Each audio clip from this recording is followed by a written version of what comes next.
జై వీరభద్రప్రసాద్ నమో నమ. ఏమో బూతులు రాని రోజమ్మ అంటది, వీళ్ళు విలాసాలకు అలవాటు పడినారంట. నువ్వమ్మ విలాసాలకు అలవాటు పడింది, బూతులు చెప్పుకుంటా నువ్వు పదవి చేసింది డబ్బు సంపాదించుకోవడానికి, తిరుపతిలో టికెట్లు అమ్ముకోవడానికి అడిగేవాళ్ళు లేరని వ్యవస్థలు అట్లుండవు కాబట్టి మీరు ఆడుకున్నారు.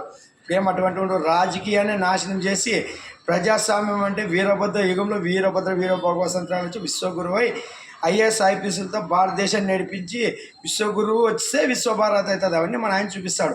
ఈరోజు ఈ రాజకీయ నాయకులకి సాకడానికి వాళ్ళ సెక్యూరిటీలకే మొత్తం భారతదేశం అంతా ఎంపీలు ఎమ్మెల్యేలకి లక్షల కోట్లు ఖర్చు అవుతున్నది బడ్జెట్లో. వీళ్ళని కాపాడుకోవడానికే మా డబ్బులన్నీ వేస్ట్ అయిపోతున్నాయి. ఇప్పుడు మన జగన్ గారికి 1000 మంది కావాలి సెక్యూరిటీ, వేల కోట్లలో వీళ్ళకి పెట్టి మనము కాపాడుకోవాలి. ఇటువంటి నాయకులు మాకు అవసరమా? 5 కోట్ల మందిలో ఏం భారతదేశం గొడ్డుపోయిందా? ఆంధ్రప్రదేశ్ ఏమైనా గొడ్డుపోయిందా? ఈరోజు వీళ్ళు విచ్చలవిడితనంగా నియంత్రణతో ఎన్ని డబ్బులు సంపాదించుకున్నారు. ఈరోజు వరదలు వస్తే 1 కోటి రూపాయలు ఇచ్చాక ఆలోచిస్తున్నారు. ఈరోజు ఏం ప్రజల డబ్బులు దోసుకొని ప్రజలకు ఇచ్చాక బాధపడుతున్నారు.